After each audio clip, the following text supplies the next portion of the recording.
Welcome back to the Leveled Up Living podcast. Today, we're talking about why change feels uncomfortable and how to reinvent yourself in a way that actually sticks. But before we dive in, I just want to tell you guys where I was last week. So I flew down to Mexico for my best friend's destination wedding, and it was so incredible, so much fun, absolutely beautiful. And just a core memory I will cherish forever. And I don't know what's in the water down there, but I feel like I came back a whole new person.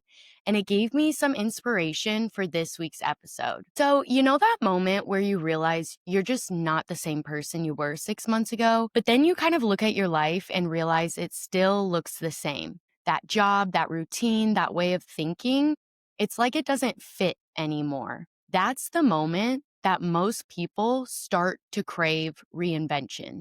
And yet change feels so uncomfortable for so many of us. We resist it, we delay it, we tell ourselves, I'll start fresh next month, or once things calm down, then I'll make a change. But here's the honest truth. There is a psychology behind why reinvention feels so hard. And when you understand it, you stop fighting yourself every time you try to grow. So today we're breaking down what's really happening in your mind when you outgrow your old life and how to reinvent yourself in a way that actually sticks.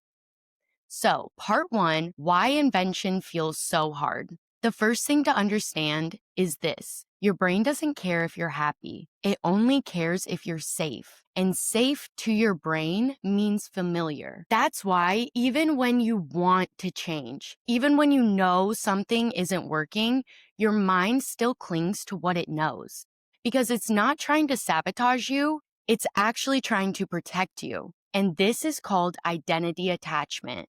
This is where your subconscious is wired to keep you consistent with who you believe that you are. So if you've always seen yourself as the overthinker, the people pleaser, the anxious one, the girl who never finishes what she starts, your mind will subconsciously look for ways to keep proving that story true. That's why stepping into a new version of yourself can feel really disorienting. It's because you're literally reprogramming what your mind believes to be true about you. And that can be super uncomfortable, not because you're weak, but because your brain is trying to close the gap between the identity that you've known and the identity you're becoming. Psychologists call this an identity lag. It's that weird in-between stage where your external life hasn't quite caught up to your internal growth. You're evolving on the inside, but your environment, habits, and self-image are still trying to catch up.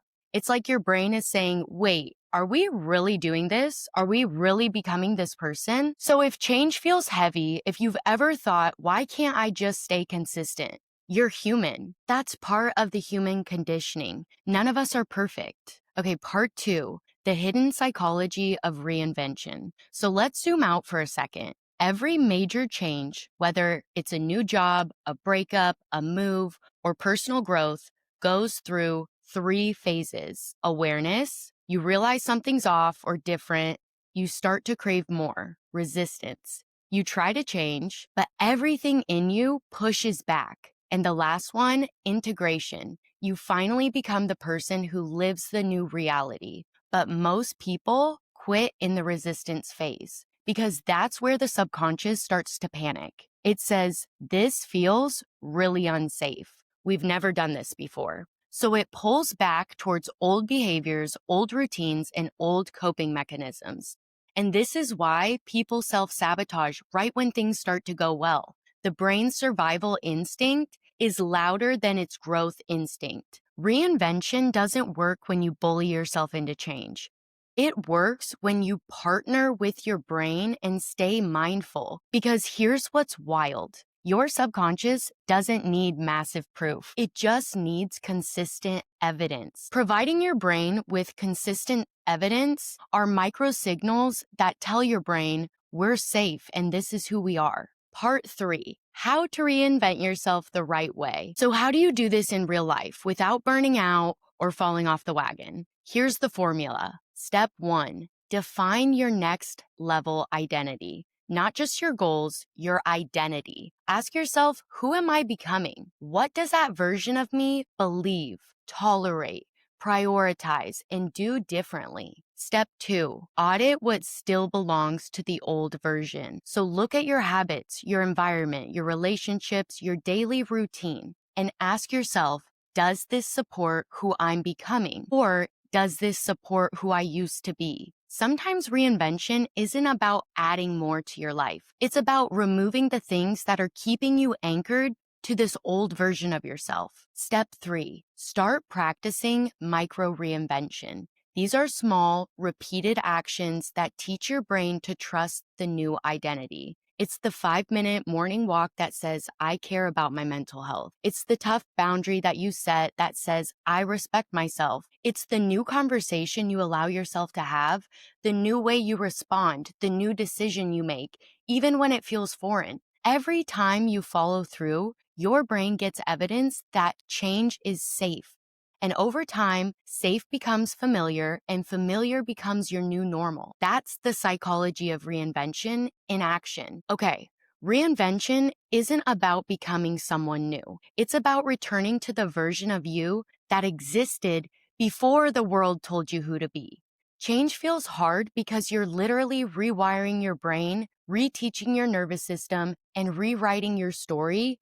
And that takes courage. That takes confidence, that takes strength. So if you're in a season of in between, if you feel like you've outgrown your old life but haven't stepped fully into the new one, you're not behind. You are in the becoming phase. And that's the most powerful place you can be. If this episode hit home for you, share it with someone who's in their own reinvention season. Or tag me on Instagram at _leveledupliving and tell me your biggest takeaway. The psychology of reinvention isn't about changing everything overnight. It's about proving to yourself, one decision at a time, that you can handle the life that you've been asking for. And before you go, I have something super, super exciting for you. If you've been listening to this episode thinking, okay, I'm ready to reinvent myself, but I don't even know what's holding me back, I got you, babe. I am hosting a free live webinar on Sunday, November 9th called Identifying Limiting Beliefs.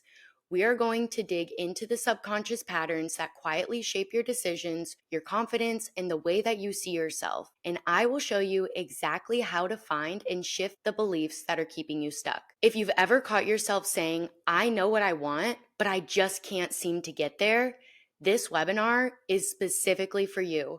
It's totally free to join. I will put the link in the show notes below. So just click that link to save your seat. Trust me, you are going to leave with more clarity and more confidence than you've had in a long time. Again, it's Sunday, November 9th, Identifying Limiting Beliefs, okay? I can't wait to see you there. I love you so much. Forehead kiss. Mwah. Bye, babes.